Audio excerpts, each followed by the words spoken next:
திருமண பொருத்தம் பார்ப்பாங்க. ஜாதக கட்டத்த எடுத்துட்டு வருவாங்க. 10 பொருத்தத்த பார்ப்பாங்க. முடிச்சிருவாங்க. ஆனா கல்யாணம் ஆனதுக்கப்புறம் நெறைய பிரச்சனைகள ஃபேஸ் பண்ணுவாங்க. அதாவது 10 பொருத்தம் அப்படின்னு எடுத்தீங்கன்னு வச்சுக்கோங்களேன். ஆதி காலத்துல 108 பொருத்தம் வந்துச்சு. அப்புறம் 54 பொருத்தம் ஆச்சு. அப்புறம் 21 பொருத்தம் ஆச்சு.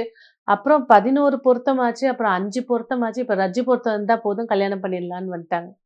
அதாவது இந்த 10 பொருத்தங்கள் அப்படிங்கிறது வந்து ஒரு பொருத்தத்துக்கு இம்பார்ட்டன்ஸ் குடுக்கணும்னா கண்டிப்பா கிடையாது. ஏன்னா, வெறும் நட்சத்திரத்த மட்டும் 2 வச்சு மேட்ச் பண்ணி விடுறாங்க.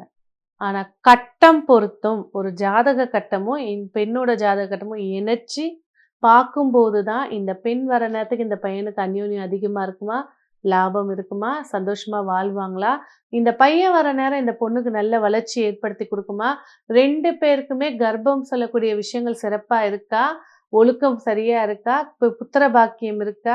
கலத்திர தோஷத்த 10 பொருத்தத்துல யார் பார்க்க முடியும் சொல்லுங்க?